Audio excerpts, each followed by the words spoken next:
یہ میں بتانے کی یہی کوشش کر رہا ہوں کہ ہمارا مقصد ہمیں پہلے سے پتا تھا کہ وہ بے اختیار لوگ ہیں. ہمارا مقصد مذاکرات میں جانے سے ہمیں کوئی امید نہیں تھی مذاکرات سے. ہم ان کو مزید ایکسپوز کرنا چاہتے تھے کہ یہ بے اختیار لوگ جس کو زبردستی حکومت جی اس کے اختیار میں ہے کیا. پہلے ہم سب سے بڑا ہمارا جو مسئلہ ہے جس کی وجہ سے ہم پہ تیاری کرتے اور احتجاج کرتے, ہمیں الیکشن ہم نے مذاکرات میں وہ بھی نہیں رکھا. ہم نے صرف 2 باتوں کی, جو 9 مئی کی جو ہم پہ الزام ہے کہ ہم نے کہا اس کی جوڈیشری انکوائری کرو. پھر ہم نے کہا کہ 26 نومبر کو جو ڈی چوک میں ہوا اس کی انکوائری کرو. اور وہ مذاکرات جو حکومتی ٹیم تھی وہ مان گئی کہ یہ جنون ڈیمانڈ ہے. ہم نے کہا کہ خان صاحب سے ہماری ملاقات کرا دی ہماری قیادت کی, لیکن ہمیں یہ چوٹی دے کہ وہ جو ہے ریکارڈنگ نہیں ہوگی اس کی. تو وہ بھی مان گئے تھے. پھر اس کے بعد بھی نہیں ہو رہے. اسی دوران جب ہمارے مذاکرات جاری تھے تو صاحبزادہ صاحب کے مدرسے پہ چھاپا پڑا اس کو گرفتار کرنے کے لیے. یہاں پر ہمارے جو کی پی سے جو غریب لوگ جو جلسے پہ آتے اور کچھ جلسے بھی نہیں آتے, یہاں پر صرف اس کا جرم یہ تھا کہ وہ پختون تھے.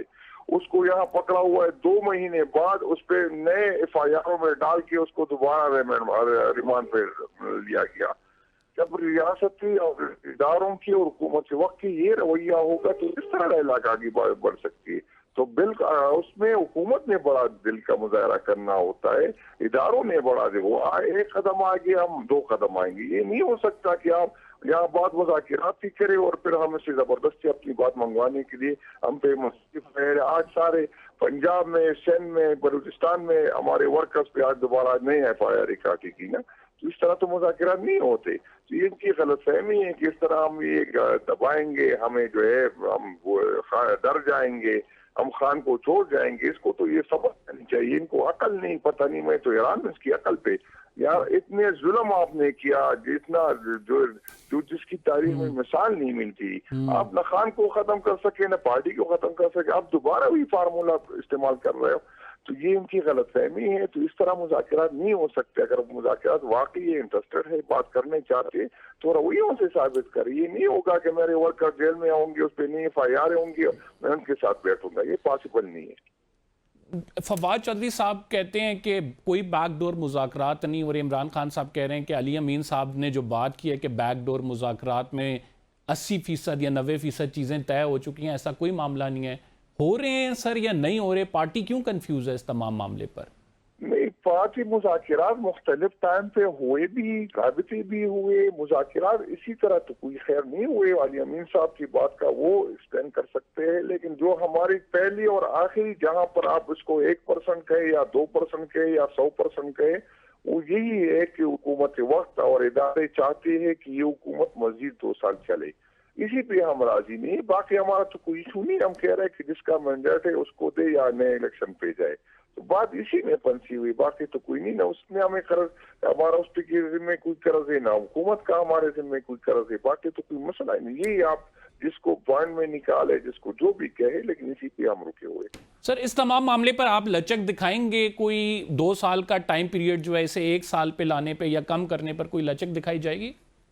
نہیں, میرے پاس تو یہ اختیار نہیں ہے, لیکن پارٹی کا مجھے نہیں یقین کہ خان صاحب اور پارٹی یہ مان جائے گی نا. تو خان صاحب نے جو فیصلہ کیا قبول ہوگا. خان صاحب کہے کہ 2 سال تک گزارا کر لیں, ہم کر لیں گے, مسئلہ نہیں. لیکن مجھے جس طرح تک میں خان صاحب کو جانتا ہوں, خان صاحب یہ ساری عمر جیل میں گزاریں گے, لیکن اس طرح زبردستی کوئی اس سے بات نہیں منگوا سکتا. میری ساری عمر اس کے ساتھ میں گزار چکا. مجھے پتا ہے کہ وہ یہ لوگ جو کہتے تھے کہ جیل نہیں کر سکے گا, یہ ہوگا وہ ہوگا, سب کی تجزیے سب کے غلط ثابت ہوئے. ہمیں پتا ہے کہ خان صاحب اس طرح کا نہیں, آپ اس سے زبردستی نہیں کروا سکتے. سر اگر خان صاحب اس طرح نہیں کریں گے, پھر ان کو جیل سے باہر نکالنے کے لیے دوسری اسٹریٹجی کیا ہے آپ لوگوں کے پاس؟ یہ ہم احتجاج پہ جائیں گے. عدالتوں سے تو ہماری کوئی امید نہیں. جس طرح اپنے ورکرز کو انہوں نے عدالتوں میں ابھی جو ہے اس کو برتی کیا ہے, میں برتی کہوں گا, اس طرح اپنے لوگوں کو بھرتی کیا ہے, جس طرح عدالتوں کو کنٹرول کر رہے ادارے سے, اس سے زبردستی فیصلے کروا رہے. تو اسی طرح کی چیزوں سے ہم عدالت سے کیا, ہماری جو ریجیکٹ ہو جاتی ہے پھر عدالت ہماری تاریخ کسی کی پریشر میں نہیں لگتی. ہمارے ورکرز بیچارے غریب ورکر ہے, وہ ضمانت کے لیے, اور آئین نہیں کہتا کہ ٹائم فریم ہوتا ہے جس میں آپ نے اپیل کو سننا ہوتا ہے, لیکن ہماری تاریخ نہیں سنتی. تو عدالت سے ہم کیا امید رکھیں؟ عدالت سے ہمیں کوئی امید نہیں.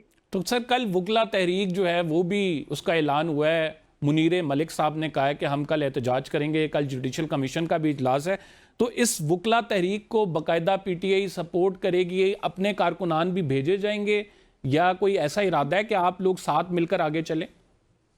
نہیں، وہ تو آگے تو ہمارا انشاءاللہ امید ہے کہ اکٹھے چلیں گے. ابھی تو خیر ہمارا اس کے ساتھ نہیں، اپوزیشن کی پارٹیوں کے ساتھ اس دن بھی ہماری میٹنگ ہوئی ہے اور ہم چاہتے ہیں کہ اپوزیشن کو ساتھ لے کے آگے بڑھے. کچھ تحفظات ہے اپوزیشن کی پارٹیوں کی بھی ایک دوسرے سے، لیکن ہم یہی کوشش کر رہے ہیں کہ وہ تحفظات پہلے وہ دور ہو اور پھر اکٹھے ایک ہی کر گے. وکیلوں کا جو، کیونکہ اس میں تو وہ سیاسی ورکر نہیں آتا، آئی ایل ایف کے بھی وکیل ہے، وہ آتے ہیں رہتے ہیں اور انشاءاللہ تعالی ہمیں اخلاقی سپورٹ بھی ہے. اس طرح بھی ہم انشاءاللہ جس جتنا سپورٹ ہو سکے گا اور انشاءاللہ بہت جلد جو ہے ہم سارے ایک، کچھ لوگوں کی تو مجبوری ہوگی، یہ پی کا ایک جو ہے اس پہ صحافی بھی ہمارے ساتھ ہوں گے، وکیل بھی ہمارے ساتھ ہوں گے، جس طرح آئین کے ساتھ کر رہے، جس طرح پارلیمنٹ کے ساتھ کر رہے، جس طرح باقی اداروں کے ساتھ کر رہے، تو انشاءاللہ بہت جلدی سارے ایک پیج پہ ہو جائیں گے. چاہے مجھے لگ رہا ہے سر اس ایک پیج کے ہونے کے حوالے سے مولانا فضل الرحمان سے کہاں تک بات آگے بڑھی ہے؟ کیونکہ وہ بھی یہ کہہ رہے ہیں کہ پی ٹی آئی سے حالات نارملائز کی طرف آ رہے ہیں. نہیں، مولانا صاحب سے اس دن جو ہماری میٹنگ ہوئی تھی پہلے یہ تجویز آئی کہ پہلے ہمارے اور مولانا صاحب کی، کیونکہ ہمارے بھی فاصلے کافی بڑے تھے اور سب نے یہی پہ یہ ہوا ہے کہ آئین کے لیے، اس ملک کے لیے وہ اپنے ذاتی اختلافات میں بلائیں گے، اور پہلے یہ ہوا کہ ہم کمیٹیاں بنائیں گے دوسری دونوں پارٹیوں کی طرف سے جو بیٹھ کے ایک دوسرے کے تحفظات دور کرے پھر آگے بڑھے. تو انشاءاللہ امید یہی ہے کہ وہ جلد جو ہے انشاءاللہ تعالیٰ. میٹنگ میں فائنلائز کیا ہوا تھا؟ اس میٹنگ میں پہلا جو آپ کی بیٹھک ہوئی ہے اس میں میٹنگ میں تو ابھی یہ ہوا تھا کہ ہم نے نئے الیکشن کی ڈیمانڈ کرنی ہے، لیکن آگے کس طرح بڑھنا ہے اس کے لیے پھر ایک کمیٹی بنائیں گے اور آگے کمیٹی بھی باقی فیصلے وہ، یعنی پی ٹی آئی اور جے یو آئی ایف کے لوگ ہوں گے جو کمیٹی یہ ڈیسائیڈ کرے گی کہ آگے آپ لوگوں نے لانگ اس میں صرف جی او آئی اور نہیں ہے، اس میں مولانا صاحب کے علاوہ جو ہے چکدے صاحب ہے، اس میں علامہ صاحب ہے، اس میں جو شاید خاقان عباسی صاحب ہے، اور بھی ہمارے سوچ کے لوگ ہیں. اس کو انشاءاللہ تعالیٰ ہم دعوت دیں گے اور اس کو ساتھ لے کے جائیں گے، انشاءاللہ اکٹھے جائیں گے. سر یہ پی ٹی آئی میں ہومیوپیتھک لیڈرشپ کی آپ نے بات کی کہ ان کو بالکل سائیڈ لائن پہ کیا جائے گا، تو یہ کام کا آغاز کر دیا آپ نے؟ نہیں، انشاءاللہ تعالیٰ وہ جلدی جو میرے اختیار میں ہوگا وہ انشاءاللہ میں ابھی کی بھی سے کل میں نے جلسہ، باوجود اس کے کہ بہت بڑا جلسہ ہوا، لیکن جن لوگوں کی کارکردگی اچھی نہیں تھی میں انشاءاللہ تعالیٰ خان کی اجازت سے اس کو فارغ کر دوں گا، پارٹی کے عہدوں سے میں کر دوں گا. تو مجھے تو کوئی ایسے لوگ چاہیں گے جو خان کی آواز پہ لبیک ہے، جو ہر وقت تیار ہو. جن لوگوں کے لیے اس چیز کے لیے ٹائم نہیں ہے وہ میں کہوں گا کہ آرام سے بیٹھ جائے، کسی یا تو پارٹی میں خیر رہے، لیکن عہدے ذمہ داری سب نہ سنبھالے. تو یہ انشاءاللہ تعالیٰ کسی لیول پہ تو میں کروں گا. باقی مرکز کی ذمہ داری میری نہیں ہے، لیکن خان صاحب کو ہی تجویز دوں گا کہ جو فیلڈ میں نہیں ہو اس کو فارغ کر دے. میں تجویز دے سکتا ہوں، باقی وہ اختیار میں میرا نہیں ہے، لیکن ٹھیک ہے. سر اس حوالے سے کوئی نام بھی سجسٹ آپ کریں گے خان صاحب کو کہ ان کو فارغ کیا جائے؟ نہیں، مین تو گورننس سے میرا نہیں، میں تو پارٹی کی بات کر رہا ہوں. میرا کیا کام ہے کہ میں یہ کہوں کہ وہ تو میری ذمہ داریوں میں بھی نہیں آتا اور وہ میرا نہیں. میں تو پارٹی کی حد تک بات کر رہا ہوں. میں نے اس کو یہ کرنا ہے کہ کسی کو فارغ کر دے یا کس کو وزیر اعلیٰ کر دے، یہ میری مینڈیٹ نہیں ہے. مجھے تو پارٹی کا مینڈیٹ دیا ہوا ہے، میں اس پہ انشاءاللہ صرف اسی پہ فوکس کروں گا. ٹھیک، بہت بہت شکریہ. جنید اکبر صاحب ہمارے ساتھ ناظرین موجود تھے. ہم ایک بریک پہ جا رہے ہیں. We will be right back after this short break. آپ کہیں مت جائیے گا. ویلکم بیک ناظرین. آئی ایم ایف کا ایک وفد آ رہا ہے جس نے گورننس کو دیکھنا ہے، جوڈیشل سسٹم کو دیکھنا ہے، کرپشن کو دیکھنا ہے. $7 بلین ہم نے سیکیور کرتے ہیں. کیا بنے گا؟ کیا حکومتی دعوے جو نمبر گیم پلے کی جا رہی ہے معیشت کے حوالے سے کتنے درست ہیں، اس پر بات کریں گے. دانیال عزیز صاحب ہمارے ساتھ موجود ہیں، seasoned politician. Sir thank you very much for joining us. سب سے پہلے بات کرتے ہیں کہ آئی ایم ایف کے وفد جو آ رہا ہے، گورننس کو دیکھنا ہے، اس نے جوڈیشل سسٹم کو دیکھنا ہے، کرپشن کو دیکھنا ہے. بڑی امپورٹنٹ ڈیولپمنٹ ہونے جا رہی ہے 24 تک، کیونکہ انہوں نے یہاں پہ رہ کے ایک رپورٹ مرتب کرنی ہے. How do you see this development particularly? میرے خیال میں یہ حکومت کے لیے تو ایک بولٹ فرام دا بلو آیا، کیونکہ یہ تو تیاری کر رہے تھے کہ جو آئی ایم ایف کا ریویو مشن ہے EFF پروگرام کا، اس کی تیاری کر رہے تھے کہ جو کہ فرینکلی نہیں ہو پا رہی، کیونکہ بہت سارے ایسے اس میں بینچ مارکس ہیں جو کہ پورے نہیں کر پا رہے. تو اس میں مختلف قسم کی کہانیاں بن رہے ہیں کہ ادھر سے ریلیف مل جائے وہاں سے ریلیف مل جائے، لیکن دیکھتے ہیں کیا ہوتا ہے. ابھی اس کی تیاری ہو ہی رہی تھی تو بیچ میں یہ والا آ گیا. اب یہ تو بڑا ان لائکلی ہے، یعنی ان یوزول ہے آئی ایم ایف کے لیے کہ وہ اس طرح کے ایشوز میں جو ہے نا جائے. یہ ایک وقت تھا جب ورلڈ بینک اور آئی ایم ایف کو اکٹھا کر دیا گیا تھا اور اس میں گورننس اور اینٹی کرپشن فریم ورک یہ بناتے تھے ان چند سالوں کے لیے. تو یہ تو وہ وقت یاد کروا دیا آپ نے. پھر ایف اے ٹی ایف تھا، وہ ایک علیحدہ پورا چنگل تھا جس میں پاکستان کو پھنسائے رکھا. تو اب یہ نئی چیز آ گئی ہے. سو اس میں کیا آؤٹ کم ہوتا ہے، ویل ہیو ٹو سی. آپ کیا سمجھتے ہیں کہ گورنمنٹ کے جانب سے جو دعوے کیے جا رہے ہیں، جیسے 2.4% پہ وہ کہتے ہیں کہ ہم انفلیشن ریٹ لے آئے ہیں، ہم کوشش یہ کر رہے ہیں کہ ایسی معیشت کی اڑان ہو کہ آپ بھی دیکھتے رہ جائیں، اور ایک سال کا آپ کو پتہ ہے کہ ایک طرف یوم سیاہ منایا جا رہا تھا تو دوسری طرف یوم تعمیر و ترقی. کتنی ترقی ہوئی ہے ایک سال میں پاکستان میں؟ کچھ بھی نہیں جی، بلکہ ساری جو تاریخی طور پر لویسٹ گروتھ ہوئی ہے پہلے کوارٹر میں وہ 0.92%، یعنی 1% سے کم، جو کہ جو پاکستان کے بدترین سال تھے ان میں بھی یہ پہلے مطلب عشرے میں یہ سچویشن نہیں تھی. تو اس میں یہ ہے کہ آپ خود امیجن کر لیں. اب یہ تو گورنمنٹ کے فگرز ہیں تو یہ کہتے چلے جائیں کہ جی بڑا کمال ہو گیا. کوئی کمال نہیں ہوا، کوئی چیز نہیں ہل رہی، بلکہ الٹ جو انہوں نے جو اقدامات لینے تھے جس سے چیزوں کو آگے بڑھنا تھا وہ ان سے امپلیمنٹ ہی نہیں ہوئے. دیکھیں نا، جب اگر آپ ٹیکس کلیکٹ کریں گے جو امیر طبقہ ہے پاکستان کا، اور وہ ٹیکس آپ واپس کریں گے بینکوں کے قرضوں کو، پھر بینک آگے بزنسز کو لون کریں گے تو پھر معیشت چلے گی نا. تو 100%، شاید آپ کو یہ پتہ نہیں، فگر از شاکنگ، 100% جو پاکستان کے تمام بینکوں کے ڈپازٹ ہیں وہ حکومت نے لے لی ہوئے ہیں لون میں.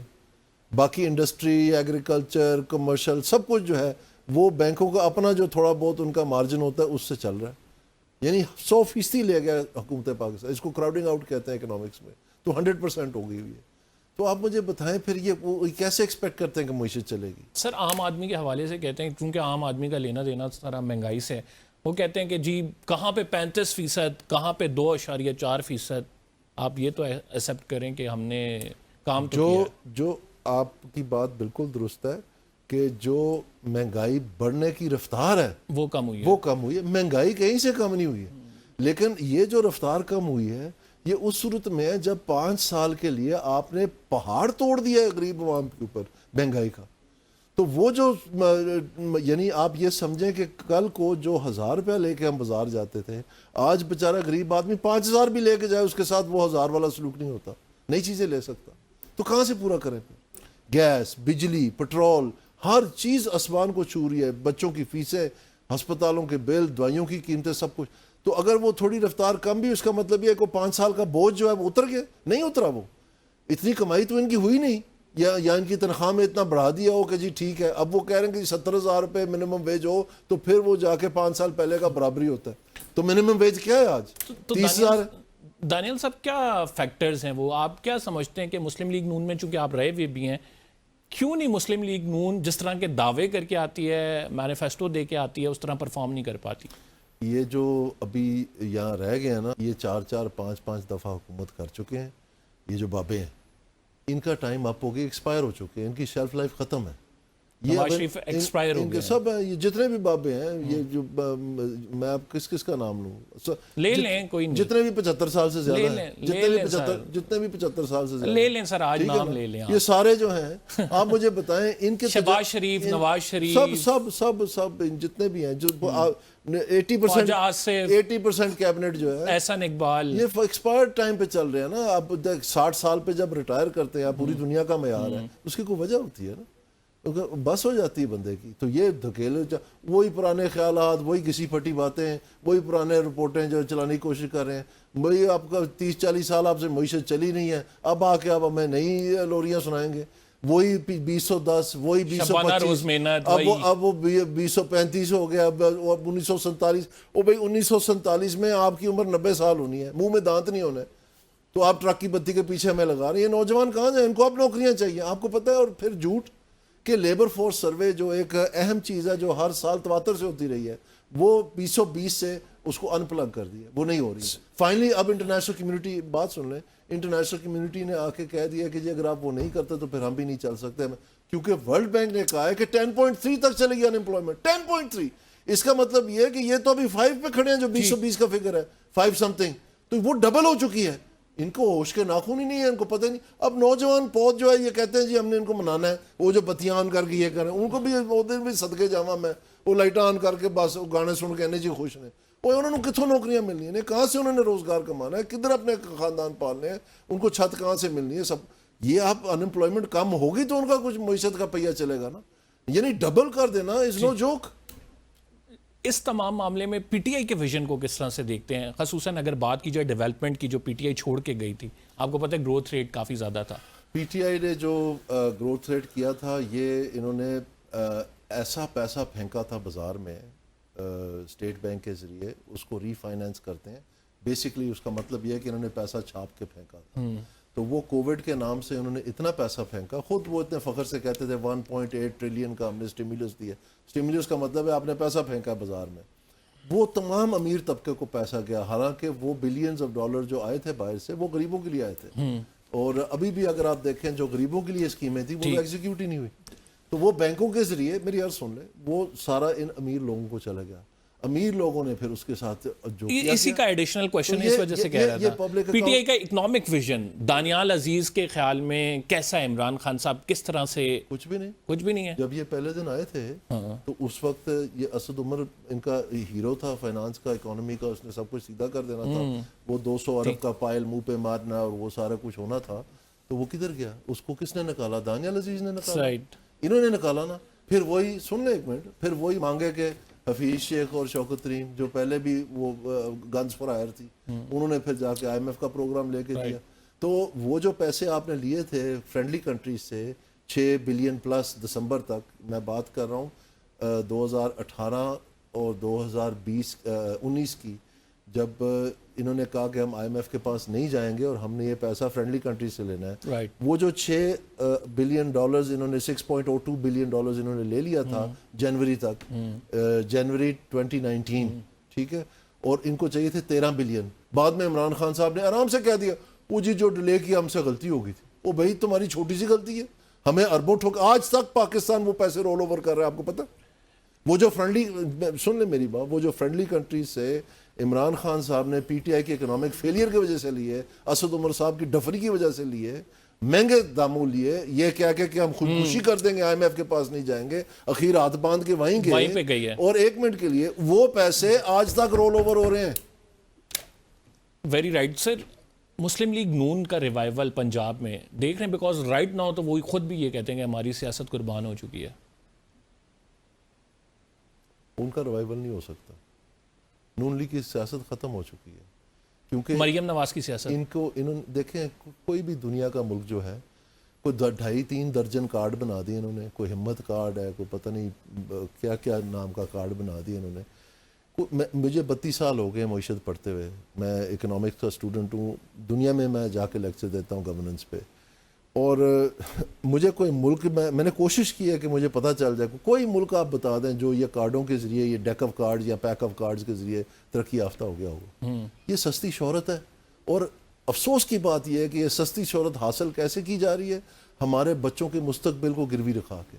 یعنی ہمارا ڈیٹ بڑھتا چلا جا رہا ہے, آنے والی نسلوں کے اوپر قرض کا پہاڑ توڑ دیے, اور یہ جو ہے نا اپنے سستے اختیار نکال کے کوٹ پہن کے بتا رہے ہیں کہ جی ہم نے بڑا کمال کر دیا, کہ یہ سولر پینل بانٹ دیے, یہ موٹر سائیکل بانٹ دیے, یہ ہم نے جناب اب ہمت کارڈ بانٹ دیا, یہ ہم نے یہ ایگریکلچر کارڈ بانٹ دیا, یہ ٹریکٹر بانٹ دیے, یہ فلاں. یہ تو اس کام پہ لگے ہوئے ہیں. یہ کام ان کے بڑے بھی کرتے رہے ہیں, وہ زمانہ اور تھا. اب یہ کام نہیں چلے گا کہ آپ نے ہوا میں ٹرینیں چلا دی, ہوا میں ٹرینیں چلا دی, ووٹ ملا نہیں ملا نا. اب آپ کہتے ہیں کہ ہم نے ہیلی کاپٹر سروس دینی ہے, آپ دے لیں, الیکٹرک بائکیں دینے ساروں کو, آپ گھر جا کے ان کا چونا بھی لگا دیں. نہیں انہوں نے ووٹ دینا, آپ کوئی چیز سوچیں جو اصل بات ہے اس پہ آئیں, کہ یہ فارم 47 والا چکر کیا ہے, کیوں رانا ثناء اللہ کو مجبور اسی سے یہ کہنا پڑتا ہے کہ جی مہربانی ہے انٹیریئر منسٹر صاحب کہ وہ پرائم منسٹر نہیں بن رہے, یہ بھی ان کی مہربانی ہے. اس کا کیا مطلب ہے؟ اس کا مطلب نہیں, اس کا مطلب ہے ان کو پتا ہے کہ یہ کون ہے. سر اس تمام معاملے میں ہم یہ بھی تو مسلم لیگ نون میں دیکھتے ہیں نا, good کاپ bed کاپ policy. Nawaz Sharif صاحب ایک مزاحمتی استعارہ بن جاتے ہیں, شہباز شریف صاحب کہتے ہیں نہیں بڑا زبردست ہے, آپ ہی کے کی وجہ سے تو سارا کچھ ہو رہا ہے. میرا خیال ہے یہ آپ اس پارٹی میں رہے ہوئے ہیں, ایسی اسٹریٹجی نہیں ہے. جو میں دیکھ رہا ہوں نا جی, مجھے تو یہ خیال ہے کہ باقاعدہ یہ فیڈرل گورنمنٹ سے ایک سوچ تھی پہلے دن سے. میں نہیں کہتا رہا, نون لیگ کے اپنے نمائندے کہتے رہے کہ جی ہمیں تو حکومت چاہیے نہیں تھی, ہمیں تو زبردستی دی گئی ہے. ابھی بھی چونکہ ان کو پتہ ہے کہ پنجاب میں این ایف سی کی وجہ سے پیسے ہیں اور وہ ریوڑیاں شوڑیاں بانٹ کے اپنا سمجھتے ہیں کہ یہ چمکا لیں گے اپنی سیاست, جو کہ نہیں ہونا, لیکن ان کو سمجھ ہے, خیال ہے کہ شاید وہ کوشش کر لیں گے. تو یہ فیڈرل گورنمنٹ میں جو مشکل فیصلے لینے پڑ رہے ہیں نا, یہ تاجروں کے اوپر ایپ بنا کے تو ٹیکس لگانا, ایگریکلچر کے اوپر سارا کچھ, اس سے یہ اب جان چھڑانا چاہتے ہیں. تو ایک بیچارہ حمزہ تو کنارے لگ گیا, اب دوسرے کی باری ہے. دوسری کی باری ہے, ہاں نہیں دوسرے کے بار کی یہ فیڈرل گورنمنٹ چھوڑ دیں گے. اب آپ دیکھ لینا, مسلم لیگ نون فیڈرل گورنمنٹ چھوڑ دے گی, یہ کہہ دے گی بلاول کو باری دے دیں. ہم ان سے ہو ہی نہیں رہا ہے کچھ. بھائی آپ پلیز ٹرائی اینڈ انڈرسٹینڈ, یہ کچھ بھی نہیں ہو رہا. 1 سال گزر گیا, ان کے سے پلان نہیں کریں گے, خود ہی سے والنٹری کر لیں گے کہ بلاول بھٹو زرداری کو لے آئیں, یا پھر کیا کریں گے؟ یہ بولے عالم اس کا ایگزیکٹ موڈس آپرینڈا کیا ہوگا, لیکن فرینکلی پوائنٹ اس کے یہ تو it's not gonna be possible for them to continue this way. میں آپ کو وجہ بتاتا ہوں بڑا کلیئرلی. آئی ایم ایف نے بھی آنا ہے, ٹھیک ہے. اس وقت آپ کو یہ لکھا ہوا ہے آئی ایم ایف کے اگریمنٹ میں کہ اگر 1% سے تجاوز کر جائے گا آپ کا ریونیو ڈیفیسٹ, ٹھیک ہے, تو آپ نے ایڈیشنل میجرز لینے ہیں. ایڈیشنل میجرز لکھے ہوئے ہیں ڈاکیومنٹ میں, وہ 40 ارب کے ہیں. آپ کا ویریشن ہے 400 ارب کا, 386 ٹو بی ایگزیکٹ, ٹھیک ہے نا, جو دسمبر 31 تک. وہ جب آپ نے جا کے ان کو کہا تو ایڈیشنل میجرز آپ 400 ارب کے لینے کے قابل ہیں؟ آپ نہیں ہیں. آپ نے کیا کیا کہ آپ نے انٹرسٹ ریٹ گرا دیا تاکہ آپ کا بل وہاں پے نہ کرنا پڑے. اس کے بدلے میں عوام کو اب مہنگائی کا سامنا کرنا پڑنا ہے. میں نہیں کہہ رہا, اسٹیٹ بینک کا گورنر کہہ رہے ہیں, اب اس کو نام دینے پرائس والیٹیلٹی کا. آپ پڑھیں نا مانیٹری پالیسی اسٹیٹمنٹ کی جو منٹس ریلیز ہوئے ہیں, ان کو پڑھیں کیا کہہ رہے ہیں اسٹیٹ بینک گورنر صاحب. تو یہ اب رمضان کا مہینہ آ رہا ہے, اس میں ویسے ہی قیمتیں تھوڑی, تو انہوں نے یہ بہانہ مار دینا کہ جی رمضان کے بعد, رمضان کی وجہ سے. اس کے بعد کیا بہانہ ماریں گے؟ کوئی بہانہ نہیں ہوگا تو حکومت چھوڑنی پڑے گی. دانیال عزیز صاحب ہمارے ساتھ موجود تھے, اپنی رکھ رہے تھے. ہم نے بریک پہ جانا ہے, we will be right back after this short break. اور اس بریک کے بعد ہمارے ساتھ کامران مرتضی صاحب ہوں گے. کل جو احتجاج ہو رہا ہے اس پہ بات کریں گے, آپ کہیں مت جائیے گا. ویلکم بیک ناظرین. جمعیت علماء اسلام کے رہنما کامران مرتضی صاحب ہمارے ساتھ موجود ہیں. بہت شکریہ کامران صاحب ہمیں پروگرام میں جوائن کرنے کے لیے. مولانا صاحب دوبارہ سے مطالبہ کرتے نظر آ رہے ہیں کہ انتخابات ہونے چاہیے, نئے سرے سے تمام سسٹم آنا چاہیے, الیکشن ٹھیک نہیں ہوئے ہیں. کیا آپ دیکھ رہے ہیں کہ آئندہ آنے والے دنوں میں ایسا کوئی موو بنے گی کہ انتخابات کی طرف جایا جائے؟ یہ دوبارہ والا مطالبہ تو نہیں ہے, یہ تو پہلے سے مطالبہ ہے کہ الیکشن ٹھیک نہیں ہوا ہے. یہ تو 8 فروری کے الیکشن کا رزلٹ کسی نے تسلیم نہیں کیا تھا. ماسوائے ان لوگوں کی جو حکومت میں بیٹھے ہوئے ہیں, شاید ان میں سے بھی لوگوں کو جو نا تحفظات ہے اس میں, بہت سے لوگوں کو بھی پتا ہے کہ یہ معاملات کیسے ہیں. تو اب کوئی آگے جا کے بات بنے گی یا نہیں بنے گی, یہ اب فی الوقت کچھ نہیں کہہ سکتے. وجہ اس کی یہ ہے کہ بات چیت تو شروع ہے, مگر وہ بات چیت کیا شکل لے گی. اب جو تازہ ملاقاتیں ہوئی ہیں, 2 ملاقاتیں ہو گئی ہیں. ایک میں پی ٹی آئی کا وفد آیا تھا, ایک میں مولانا صاحب جو ہے اسد کیسر صاحب کے گھر گئے تھے, جہاں پہ نسبتاً وسیع جو ہے نا وہ پارٹی کا وہ کٹ تھا. تو اس کا الٹیمیٹ رزلٹ کیا ہوگا, کیونکہ ابھی تک کوئی خاکہ سامنے نہیں آیا. کیا اس پروگرام کی کس پروگرام پہ اتفاق کریں گے, نظم کیا ہوگا, پرانے اتحاد کا کوئی اس کا تسلسل ہے, نیا اتحاد بننا ہے. اگر اتحاد کی موجودگی میں جو ہے نا وہ اگر یہ اتحاد ہوگا تو پھر پارٹیاں اپنے طور پہ جو ہے وہ کہیں کسی سے مذاکرات کر سکیں گی, کوئی بات چیت کر سکیں گی, نہیں کر سکیں گی. تو یہ ساری چیزیں جو ہے نا وہ طے ہونی ہے. اور پھر یہ پہلے تو ڈاکومنٹ پریپیئر ہونا چاہیے, کوئی اپنا چارٹر جو ہے نا وہ پریپیئر ہونا چاہیے. سر کیا ایجنڈا لے کے آئی تھی پی ٹی آئی؟ جا سکتا ہے آپ سے ملاقاتیں ہوئی ہیں, کیا ایجنڈا تھا پی ٹی آئی کا, کیا چاہ رہے ہیں وہ لوگ آپ سے؟ ہاں ایجنڈا تو ان کا یہی ہے کہ اپنا 8 فروری والے الیکشنز کو جو ہے نا اس کے حوالے سے, مگر 8 فروری کے الیکشن کے حوالے سے ہم بھی کہتے ہیں کہ غلط ہے. مگر ہمارے ہاں ایک کنٹراڈکشن موجود ہے کہ ہم 8 فروری کا الیکشن رد کرتے ہیں مگر پارلیمان میں بھی بیٹھے ہوئے ہیں. ان کے ہاں 2 کنٹراڈکشن ہیں. وہ پارلیمان میں بھی بیٹھے ہوئے ہیں اور اس کو رد بھی کرتے ہیں، مگر ایک حکومت بھی انجوائے کر رہے ہیں. تو یہ ساری باتیں طے ہونی ہیں. نہیں، اس تمام معاملے پہ تو عمران خان کہہ چکے ہیں کہ جو 20 سیٹیں جن کا آپ کہہ رہے تھے کہ ان کا آڈٹ ہونا چاہیے، وہ تو کہہ چکے ہیں اس پہ جوڈیشل کمیشن بنا دیا جائے. وہ چیف جسٹس کو خط بھی لکھ چکے ہیں. کس نے کہا کہ لکھ چکے ہیں؟ مجھے تو نہیں پتا کہ پشاور ہائی کورٹ کے چیف جسٹس کو ان کی جانب سے خط لکھا گیا ہے اور 7 کابینہ نے اپروو بھی کر دیا. یہ کوئی تازی بات ہے؟ جی کابینہ سے یہ اپروول بھی ہوا ہے اور باقاعدہ عمران خان صاحب اس بات پہ بڑا زور دے رہے ہیں کہ آپ آڈٹ کریں خیبر پختونخوا میں. میں نے یہ تو 1 سال سے بات چل رہی ہے. پھر اس کے بعد پہلے وہ کہتے تھے کہ جی اس میں آڈٹ کرانے کے لیے ہم تیار ہیں. پھر اس کے بعد دوسری بات آ گئی کہ نہیں، جب پورے ملک میں آڈٹ ہوگا تو یہاں پہ بھی ہو جائے گا. میرے علم میں ایسی کوئی بات نہیں ہے. یہ آپ میرے لیے اطلاع ہے. تو پھر آپ کا یہ کیسے چلے گا اتحاد سر، جب آپ کا میجر کانفلکٹ یہ ہے کہ وہاں پہ ان کی حکومت ہے، آپ کہہ رہے ہیں کہ آپ 47 سے آئے ہوئے ہیں، ہماری سیٹیں آپ نے لی ہوئی ہیں، تو پھر کس طرح سے یہ اتحاد آگے چلے گا؟ آپ دونوں پارٹیاں مل کر کوئی ایسی تحریک لائیں گے جس سے حکومت کو ہٹا سکیں؟ یہی باتیں تو طے ہونی ہے کہ ہمارا اور ان کا یہاں پہ ایک کانفلکٹ موجود ہے. ہمارا صرف وہاں پہ کانفلکٹ موجود نہیں ہے، ہمارا جو ہے پیپلز پارٹی کے ساتھ اور نون کے ساتھ بھی کانفلکٹ موجود ہے. صوبہ خیبر پختونخوا میں تو ان کے ساتھ ہے، مگر صوبہ بلوچستان میں ان 2 جماعتوں کے ساتھ ہے جو گورنمنٹ میں ہے. صوبہ سندھ میں پیپلز پارٹی کے ساتھ کچھ سیٹوں پہ موجود ہے. تو کانفلکٹ جو ہے نا وہ سب کے ساتھ موجود ہے. انفیکٹ جو ہے اس کانفلکٹ سے بڑی بات یہ ہے کہ اس وقت سوال جو ہے وہ الیکشن کے اصل نہ ہونے کا ہے. یہ اس بات پہ تو تقریباً جو ہے پورا پاکستان قائل ہے کہ الیکشن درست نہیں ہوئے تھے، بلکہ اس سے پہلے بھی کبھی الیکشن درست نہیں ہوئے. تو آئندہ الیکشن درست ہونے چاہیے. اس کا میکنزم کیا ہے، اور اس کے بعد جو ہے نا اس پہ وہ جو حلقے جو یہ درست الیکشن نہیں کرتے یا ایک انتظام کر لیتے ہیں، ان کا کیا ہونا چاہیے؟ کیا ان کو وہ انتظام جو ہے مسلسل انہی کے حوالے رہنا چاہیے، جب مرضی جس طرح سے چاہیں وہ انتظام کرتے رہیں اور ہم بیٹھ کے جو ہے نا وہ تماشا دیکھتے رہیں؟ تو سر اس تمام معاملے میں اگر دیکھا جائے تو 26ویں آئینی ترمیم بھی بڑا رول ادا کرتی ہے، کیونکہ الٹیمیٹلی وکلا بھی تو یہ آواز بلند کر رہے ہیں کہ یہ سسٹم جو ہے نہیں چل سکتا اس طرح. وہ 26ویں آئینی ترمیم میں آپ نے بھی بڑا کردار ادا کیا تھا اس کو پاس کرانے میں. اس میں 26ویں آئینی ترمیم میں اس الیکشن کا کیا کام ہے؟ یا اس الیکشن کے حوالے سے چلے فرض کریں 1 منٹ الیکشن کو پرے کر لیتے ہیں، کیا 26ویں آئینی ترمیم سے پہلے عدالتیں جو ہے نا بہت اعلیٰ قسم کا وہ جو ہے نا وہ رول ادا کر رہی ہیں؟ نہیں، اب جو آپ سمجھتے ہیں اب کوئی تبدیلی نہیں آئی 26ویں آئینی ترمیم کے بعد؟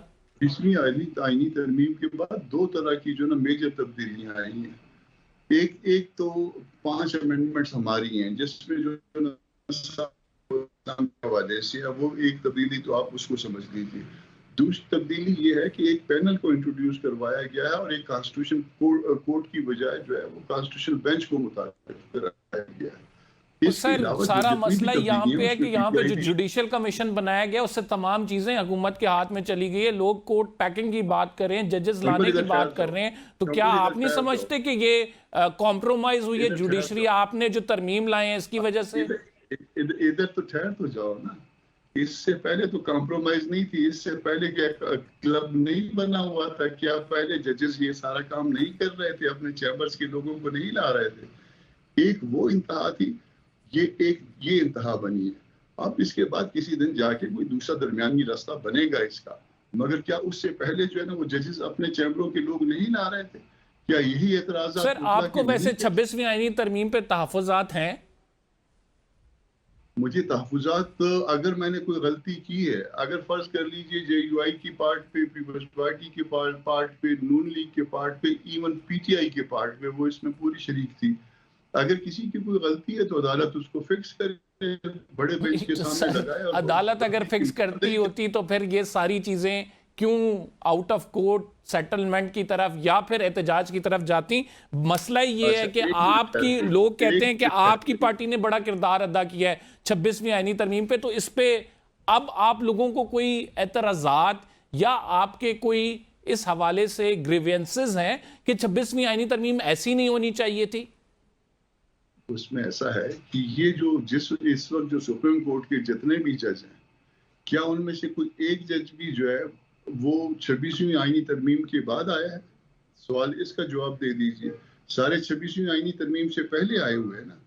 سر یہ جوڈیشل کمیشن کا بھی اجلاس ہو رہا ہے اور آ جائیں گے آپ لوگوں نے تو 35 تک وہ جو ہے. بات کا تو جواب دے دیجئے نا. آپ سارا گناہ جو ہے 26ویں ترمیم پہ فکس کرنے پہ لگے ہیں. اس سے پہلے ساری عدلیہ خراب ہی اس وجہ سے ہوئی ہے, آپ کو تو بہتر پتہ ہے. نہیں, ساری میں نے اور آپ نے مل کے خراب کی ہے. اس سے پہلے تو دودھ اور شہد کی نہریں بہہ رہی تھی ساری عدلیہ میں. اس سے پہلے تو انصاف کے لیے لوگ امریکہ سے یہاں پہ آیا کرتے تھے, روس سے بھی آیا کرتے تھے, اور جا کے سر لنگڑا لولا نظام تھا لیکن چل تو رہا تھا. اب تو بالکل مفلوج ہو کے رہ گیا سر. چیزوں کو اس طرح سے ٹویسٹ نہ کریں. جو چیز کل تھی وہی آج ہو رہی ہے. جو گناہ کل کا تھا وہ آج کا بھی وہی چل رہا ہے. اور وہ لوگ جو ہے نا, اس میں کسی ترمیم کا دخل نہیں ہوتا, وہ کرنے والوں کا مین بیہائنڈ گن ہوتا ہے. یہ نہیں ہوتا کہ آپ جو ہے نا وہ سارے کا سارا کہہ دیں ایسا ہوا تو اس کے بعد جو ہے نا وہ حالات خراب ہو گئے. سر وزیر اعظم نے بھی گاٹ یور آنسر. سر وزیر اعظم نے بھی ملاقات کی, شہباز شریف صاحب گئے تھے مولانا فضل الرحمان صاحب کے پاس. کس ایجنڈے کے تحت وہ آئے تھے؟ ان کی طرف سے بھی کچھ آفر کیا گیا؟ یار یہ تو بہت ہی بری بات ہے کہ یہ کہا جائے کہ آفر کیا گیا, یعنی اس کا مطلب ہے کہ ہم سر باتیں یہ ہوتی ہیں کہ جب 26ویں آئینی ترمیم ہوئی تو اس سے مدارس بل پاس ہو گیا. ایک عام تاثر یہ ہے, اگر آپ کہتے ہیں تو میں ریفریز کر لیتا ہوں سر کوئسچن کو. بات یہ ہے کہ مدارس جو ہے نا میرے ایجنڈے کا حصہ ہے, میرے کوئی مفادات کا حصہ نہیں ہے, میرے اسلام کے ایجنڈے کا حصہ ہے. سود کے معاملے پہ میں آگے بڑھا ہوں تو وہ میرے ایجنڈے کا حصہ ہے. اگر میں شریعت کورٹ کے معاملے میں آگے بڑھا ہوں تو وہ میرے ایجنڈے کا حصہ ہے. میں اسلامی نظریاتی کونسل کے معاملے میں آگے بڑھا ہوں تو وہ JUI کے ایجنڈے کا حصہ ہے. اگر مولانا نے کوئی مفاد لیا ہے, کامران نے کوئی مفاد لیا ہے, حیدری صاحب نے کوئی مفاد لیا ہے, ذات کے لیے کچھ کیا, پھر آپ ہمیں الزام دیجیے.